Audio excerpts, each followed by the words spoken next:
Hi, everyone. Welcome to another episode of Led by Life. We're your hosts. I'm Rafaela, and this is Hannah. And if you're new to the podcast, welcome.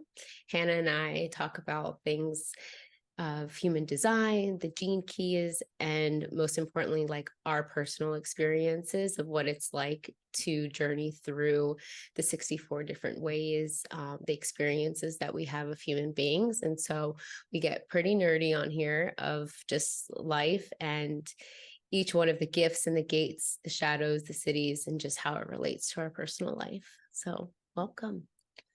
And I think it's quite interesting. I wanted to share. So usually, like sometimes before we start, I feel like either one of us, but I feel like it's more often than me. I don't feel like ready or prepared.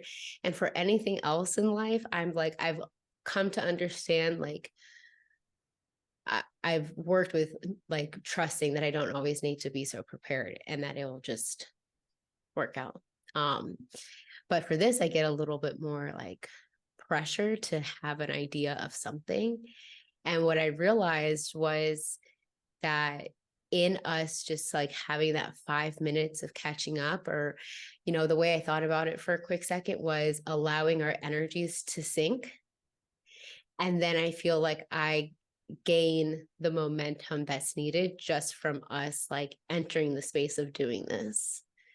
Because it really like as you just allowed for like me to kind of share with where I was at and my thoughts, of how I've been feeling and everything. And then, of course, like so synchronistically, it like kind of coincides with our gene key today. I was like, all right, I'm ready now.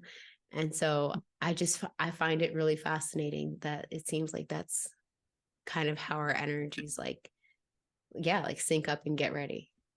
Or mine does, if that's what mine feels like. Yeah, it's so interesting because I think I probably felt a similar way early on. Like maybe I felt the pressure to be prepared and to want to, know what we're going to talk about. But I've kind of throughout this journey that we've been on together, I felt myself relax into the process and like relax a lot into trusting that something will always come up and we'll always have a way to kind of bounce off each other and things will drop in, things will come in. And so yeah, it's interesting because I don't feel that pressure anymore. I definitely did early on, but I noticed I went to an event yesterday. I went to a women's circle and I was really excited about it. I was really excited about the event, but when I got there, I felt anxious. And at the start, they got everyone to go around in the circle and say a word about how they were feeling. And my mind was like, oh, I feel open. That was my word. But internally, like in my body, I felt anxious. And I said, I feel open. And I definitely was open. But yeah, internally in my body felt anxious. And it's weird because I don't often get that like rush of anxiety anymore. I used to have quite severe like social anxiety, but I don't really get it so much anymore, except in certain situations like that. It just kind of flooded my system. And it's so funny because I just don't feel that anxiety when I'm in the presence of you or certain other people. Like I met this manifestor the other day, another manifestor, because we're both Rafa and I are both manifestors in human design, and I just felt so comfortable in her aura. And we'd only met once before and talked briefly, but we just were like chatting and chatting and chatting, and it just was like this safety and this like comfortability in each other's presence, I think. And so I definitely feel that with you as well, like this energy exchange that we can just kind of settle into. Mm, yeah.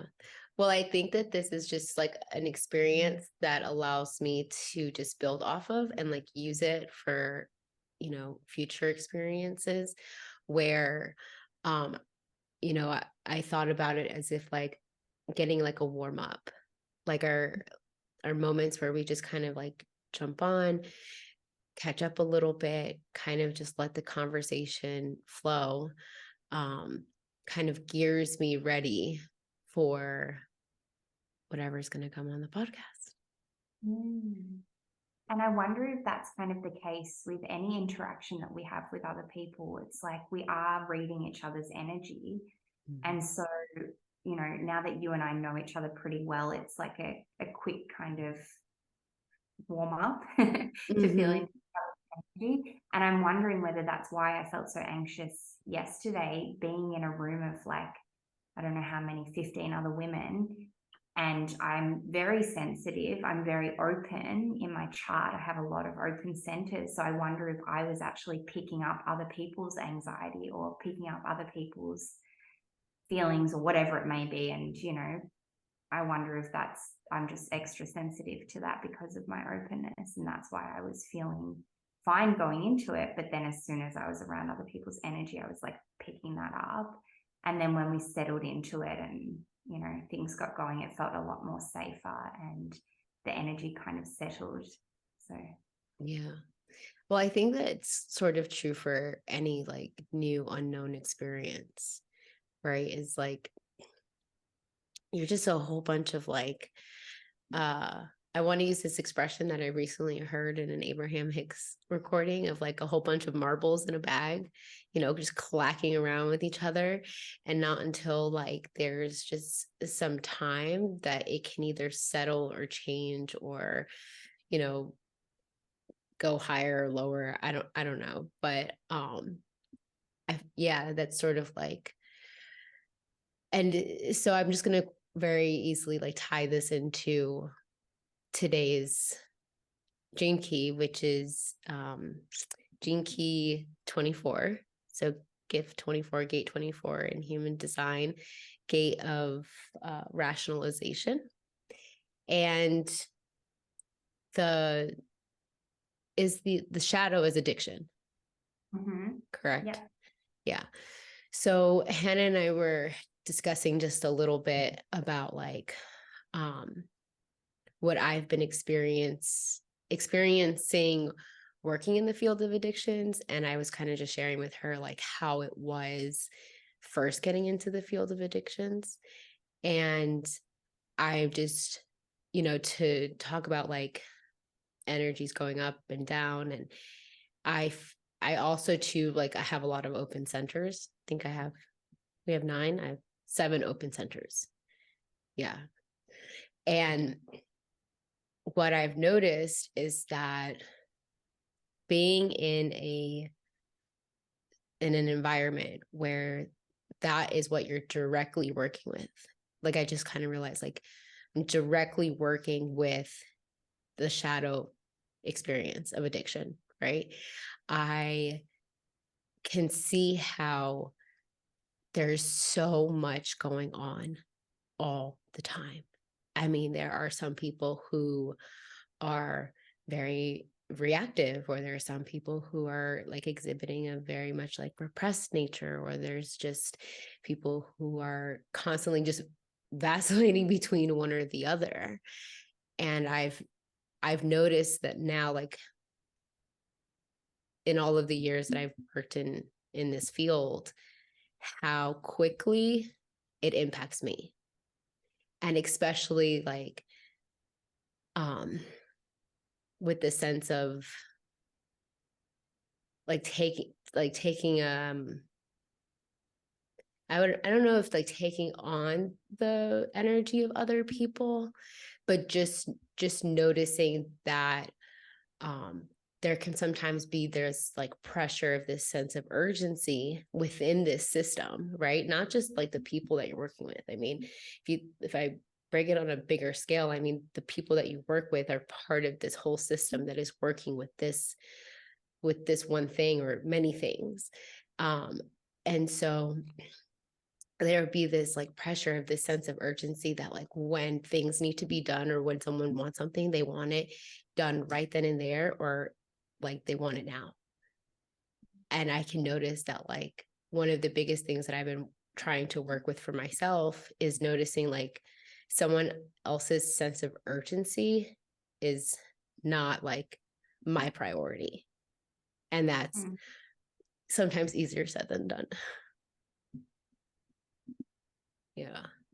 And I feel like we've talked about this before, like with you being a manifestor, how you can honor your energy that isn't necessarily consistent within this system that does require or has this fast pace and has this urgency. And so it's just kind of like balancing and using your strengths and what you're here to, you know, contribute, and how you can really help people in your role, while also kind of balancing your own needs and not taking on too much, or not burning out. Right. Well, I think one of my biggest goals to bring to this field in particular, people who are struggling with addictions, is this idea of slowing down. You know, I know in like reading the 24th Gene Key, there's the reactive nature of correct me if I don't remember this correctly, but it's usually like the reactive is people who have a lot of like anxiety. Is that what it is? And then the repressed, it being yeah, you're right. Anxious is the reactive and focused is the repressive. So the frozen is a bit more like, is it avoidant, or is that the anxious? The anxious is avoidant because it doesn't want to, so it's like keeping busy and right. And the frozen is sort of like not taking any sort of action, but almost honestly, I can't really remember. I'm just thinking about anxious and frozen in terms of like the psychological concepts. And I also think it's very interesting how he says that this is the shadow that funnels the psychological and marketing field. Because there's just this repetitive nature that goes on and on and on, and in which like it conditions us to thinking that we need this thing or that thing, and leaves very little room for what he then talks about in the Siddhi with silence. But I don't even remember what the gift is. The gift is invention. And it's really nice, like kind of pairing that, or, you know, reflecting on that. I didn't actually read the Gate 24 in the Human Design book, so I haven't actually read what the 24th gate is. I just read the gene key, but I just glanced at one line, and it says the natural and spontaneous process of transformation and renewal. And it makes me think of like invention and renewal. And we kind of talked about before briefly this idea of like breaking out of the cycle of addiction and like creating something new, like a new way of being outside of that addictive pattern. Yeah. Well, I just, like, I think in order for us to be able to do that, and as it always is, like the Siddhi is so deep that I take it in, but without, like, in the same way he says, like, you can't describe silence, right? I think that it's very interesting how he correlates it to like having these moments of gaps, and how contemplation can like support you having these moments where essentially it's like the moment of nothing is the way I like interpret it. Like the in between from one thing, one thought, one experience to the next. And I feel like I used to have these a lot more, like maybe 2 years ago, when I really was in a period of like so much like external stillness. I wasn't really doing a lot. I was kind of just I was healing like physically on a physical level. So I didn't have a lot of energy for things, but I just remember I was like contemplating a lot, and not in the sense that I was thinking a lot, but I had a lot of moments of silence and quiet into myself. And I feel like that time is essentially what propelled me to where I am today. I think it really is what gave me that quantum leap. But in order to like have those moments for ourselves, I think a lot of us have to break through filling the gaps with unnecessary, just like nothing. Noise. Right. Opposite of silence. Yeah. Yeah. Right. Just a whole lot of noise. Yeah, that it just makes sense, and so much is kind of coming to me. Even like a lot of the work that I do in my relating to mindfulness, it's, you know, we talk about like the power of the pause, like having these pauses, and the pause is what actually gives us the opportunity to make a conscious choice about how we want to, like the next step that we want to take. And I don't have any experience working in addictions, and I wouldn't have anywhere near as much knowledge and personal experience as you have, but I would say that in like breaking some of these cycles, in if the person consciously wants to not be addicted or wants to choose to live a different way, to create a new way of being for themselves, the pause, the stillness, and the silence would actually create the space to make that choice without reverting back to that old pattern and behavior. And obviously it's so much more complex than that, and there's so many different things at play. But I just think about like the kind of addictive patterns that I've personally had in my life. You know, I gave up alcohol for 2 years because I noticed that it wasn't really serving me. I didn't like how I felt when I drank. I didn't like the person that I was when I drank. And so in order to do that, and it was quite easy for me to do because I had worked through a lot of the reasons why I was, you know, drinking more than I wanted to, and it was never out of control. But, you know, for me, I recognized it wasn't helpful. It wasn't helping me. And I'd worked through a lot of that, like emotional and, you know, a lot of the things associated with that kind of numbing that I was doing through drinking.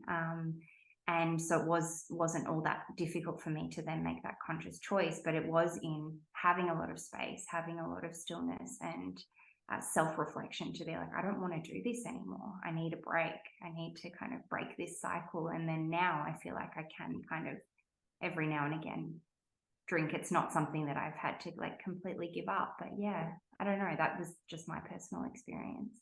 Yeah. I mean, I feel like, well, for myself, I have this gate open. You have this gate open. Hanging. Yeah. Hanging. Hanging. Yeah. So we both have the 61st. Oh, okay.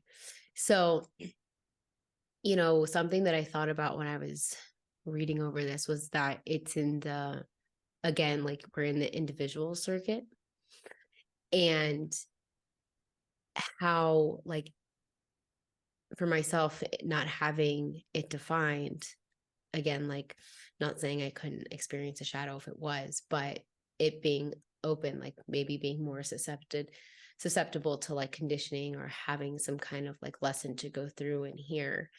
But going back to what you said, like, I think we all have, honest, like if we're looking at it like on a spectrum, right? We all have some sort of pattern or some sort of behavior that is either reactive or repressed, like it's expressed in either one of those ways, and for anything in our life. Like, and it doesn't have to go as far as like it being an addiction, but we can label it as like a habitual, consistent, repetitive cycle that we haven't yet gotten out of, you know. And we don't have, like I said, we don't have to label it as an addiction, but I think we all experience something where it's just that way. I don't know, I could be wrong, but That was going to be a question I wanted to ask you actually, because yeah, my sense would be that when it comes to things like addiction, there's kind of like a spectrum, and there's people who you know, find it, and there's all different things that we can be addicted to, right? Like, yeah. like I mentioned alcohol before. I don't think that I was addicted to alcohol, but it was a coping mechanism that I used when I was feeling empty, unhappy, you know, like feeling this like emptiness within me. I would kind of numb out, and I'd say a lot of people do that, you know, on a low level. But then there's also people who it completely controls their life. Mhm. You know, social media is a really good example. I think many of us, and again, these algorithms are built to be addictive for us to, you know, just easily pick it up and then scroll for hours and hours and hours and just waste all this time. And so that was the question I wanted to ask you. Like, would you say that it is a spectrum? And then also, like, is it something that probably every one of us experience in some way, shape, or form as a way to cope with whatever it is that we may be feeling within us that we don't want to face? Yeah. I mean, I think we all utilize there's something in everybody for me, like I wouldn't label it like an addiction. But I think that there's something within everyone that's not necessarily serving them for that moment. Or, you know, for their experience at that time. And yeah, I do think that it does go on a spectrum, you know. It because some people can be maintaining, or like we've heard, like be functioning, and then some people very quickly, very rapidly are not functioning by any means, actually deteriorating quite quickly. So yeah, I think, you know, I think that it's a little bit more, I think it's becoming a little bit more fluid, but because the concept is becoming more fluid, but that's because it's actually also being experienced a lot more and across boards of populations, demographics, and what thing or substance or behavior can qualify as that. So Yeah, I guess it can show up in so many forms, right? yeah. Yeah. So then what would your definition of addiction be, like in the kind of clinical sense? Mm-hmm. Is it when it gets to a point that's just like out of control, or? Mm. So I would define it as, or like what I know that a lot of the, you know, the psychological field, the psychology field, like the main things that we kind of look for are when there's um progressive use, and or like progressiveness of whatever that thing is, right? So like it's increasing, and when the thing um is taken away, then there's like the sense of like craving it again, or um if the use has gone to the point where like we discontinue the use, then there's like experience of withdrawal symptoms, um and then also like continuing to use despite there being negative consequences. And there was one other point that I was going to make that I forgot, but like that's typically like those main things is like there's this progression, and once like that thing is no longer there, there's like this experience of withdrawal and craving, is what I was going to say. I actually listened to a really good like 1 hour talk by this author, this doctor. Her name's Anne something or other. I can't remember her last name, but I know like Andrew Huberman has referenced her before, and she wrote, I believe she is the author of, it's called Dopamine Nation. And I feel like in the one talk that she gave, I think she pretty much summarized the whole book. I feel like I've learned like very clearly the addictive process. And like for anybody who might not understand it or has particular beliefs around people thinking that they can just like stop or whatever, like it's not really like that. I think she gives a really user friendly, understandable way of knowing why like that's just not the way our brains work. And I was thinking how earlier when I mentioned that it's like in the individual circuit, I also wanted to reference that I think that it kind of goes along with the Siddhi of it being invention, that Oh, yeah. the gift, yeah, the gift being invention, meaning like anybody at any point, whether like how we've been describing it, you and I, whether it's like just something that is blocking us from changing something, or whether it's like actually like deteriorating someone, wherever you are on that spectrum, that this like gift of invention to me basically signifies that the breaking of the process is so uniquely yours.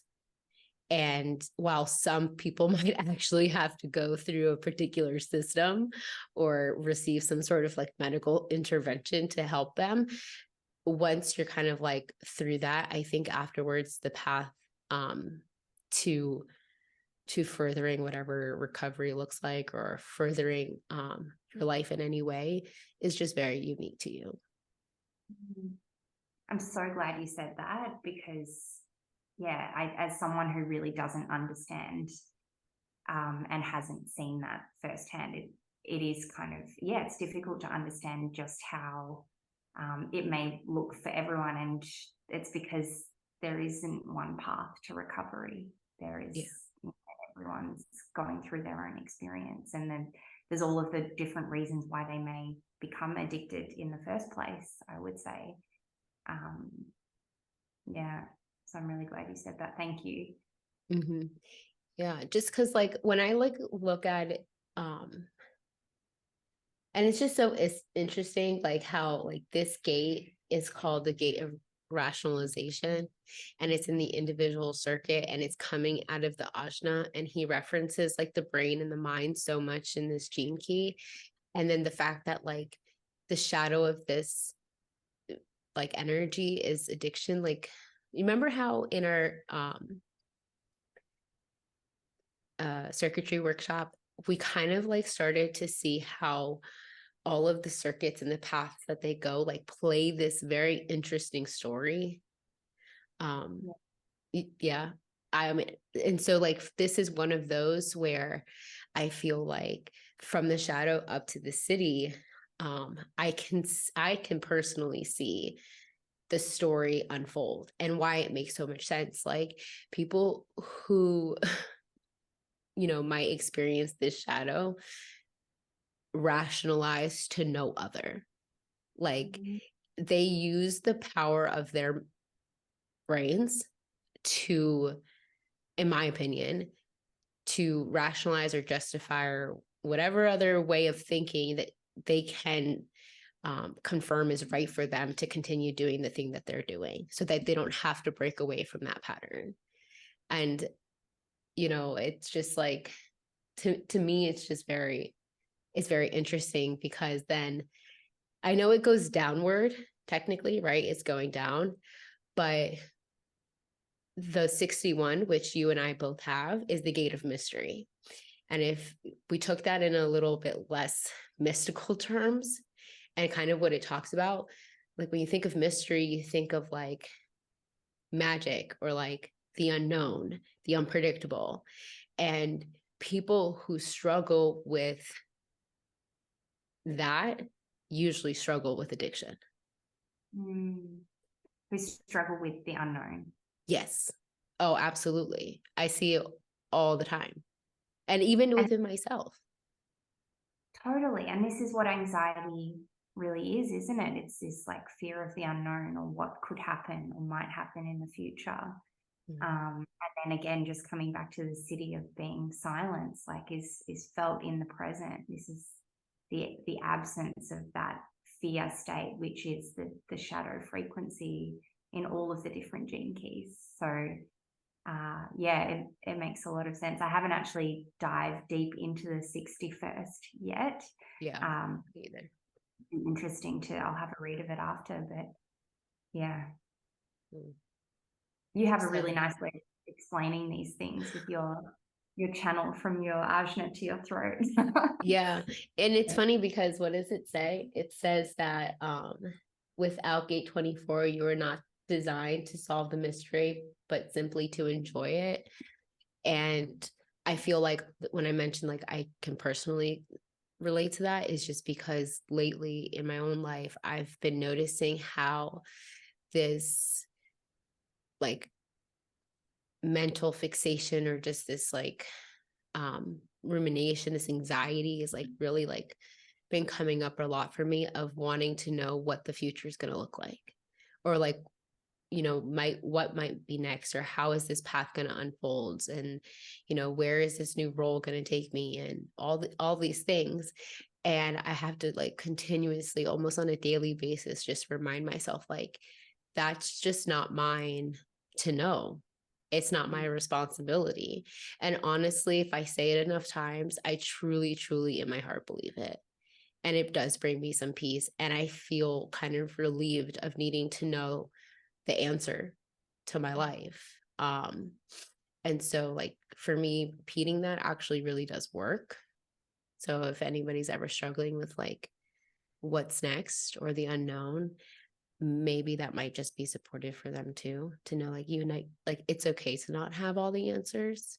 And I feel like it's interesting that that you and I talk about this, and that we like explore it in this way with the gene keys and with human design, and how easy transferable it is to people who are actually going through this experience, who know nothing about this. But you know, I do feel like sometimes I am there and I reflect like it's okay, not to know what's going to be next. And for the most part, it really like, if it's received right, it does bring the person like a sense of calm, a relief. It may be even temporary, but it's really beautiful to like see it happen when it does. Yeah, and a few things have come up for me, like one being again that it's in the individual circuitry, and the individual circuit is all about empowerment, but it's empowerment through expressing your individuality. And I would say that going on this journey of your own self-discovery and understanding through the lens of the gene keys and human design, it can't help but like, as you are growing and learning and evolving through this process, that can't help but also like spread to the people that you interact with and engage with in your work. And the same goes for me, because most of my circuitry is individual. I have, you know, 2 of my 3 channels are individual, 1 is collective, but that's not connected to my throat. So what I'm here to communicate as a manifestor is individual energy. And I've often struggled with that, because I'm like, how do I help people? Because I also have this kind of desire to help people. I have a 5th line in my profile. I really want to help, and I have the 15th gene key in my incarnation cross. I have this desire to help humanity and this love for humanity. And often I've just felt like, well, how can I do that if I'm, you know, with what I'm doing? But it's not about actually having to do anything. It's just me being myself and me going through my own experiences and transmuting whatever shadows and learning and growing and expanding, which is the way that I can serve humanity the best, the most, because of the way that I'm uniquely designed. So that's just what kind of came to me. There was another thing and I've forgotten it now. Yeah. Well, I think that in you sharing that gave me a little bit more just clarity around the fact that like, no wonder,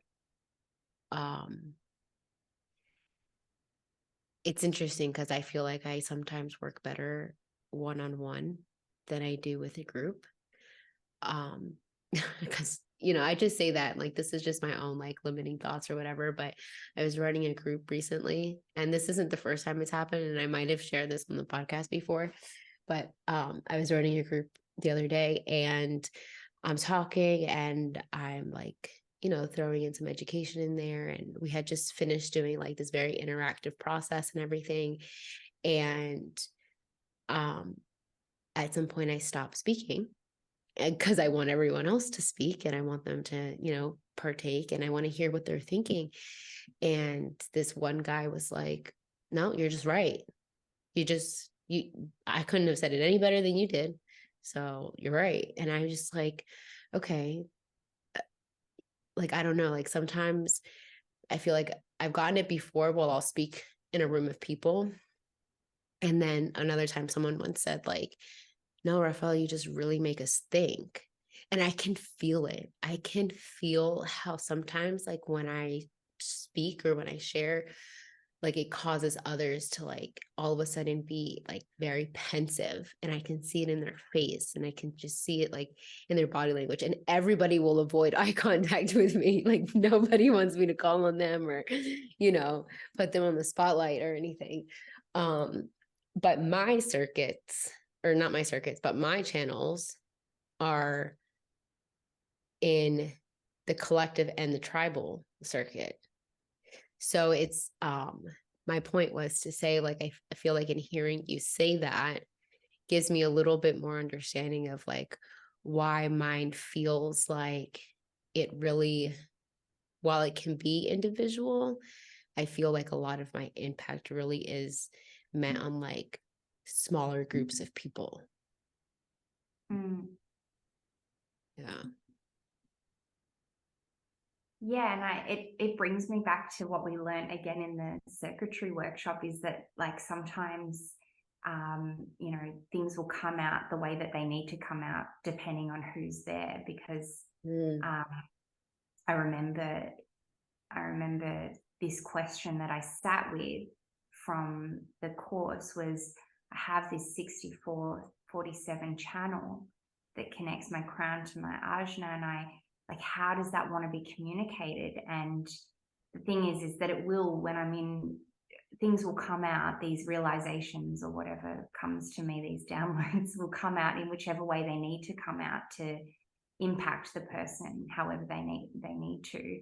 And I had this session that I ran. I do these group mindfulness coaching classes, workshops, and it's really hard to tell how many people are going to show up. It could be like 2 or 3, it could be 5. Sometimes we've had like 7, 8 more people, but it's a relatively small group. And sometimes I've been disheartened if not many people show up, or if I've had times where this is, they're recorded. So if people don't show up live, they can still access the recording. But the one I did last week, there was only one girl on the call. And so I just ran it as if I would run it regardless of how many people there were. And she was so deeply impacted by what we were talking about. And it was actually about the courage to be yourself. So it was all about individuality. And she sent, I'm getting goosebumps because I think sometimes I don't like acknowledge my impact, or I don't see my impact enough.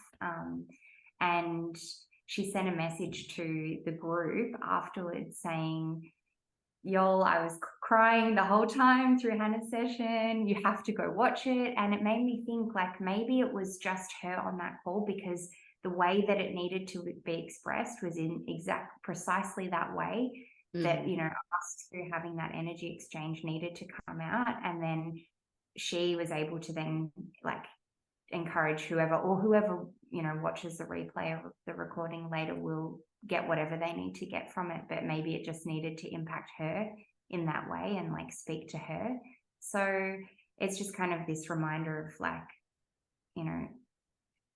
things are so much bigger than we can even comprehend when it comes to like exchanging energy and using our energy in the way that we're uniquely designed to use it. Right. Yeah. I think it, that kind of like wraps us all the way around to the beginning of today, of just like, trusting that whatever's meant to be in that moment will be. And I think that how I would love to tie this into silence is that you just don't know. Like, when there's moments of silence, you just literally don't know. And that's okay. Like, whatever comes up. And so I think that in today, I just learned a little bit more of like, if I just let it be and go with it and trust that it's going to, come out as it needs to, then that little bit of gap that I've allowed for, like, can create something great. So thank you. Allow space for that mystery to be revealed. Right. Yeah. Oh, well, thank you, Hannah. Thank you, everyone. Thank Yeah. you for sharing so much of your personal experience, with this. I think it's really insightful. Yeah, for sure. If you guys have any feedback or want to hear more, just let Hannah and I know, and we'll see you on the next one. Take care.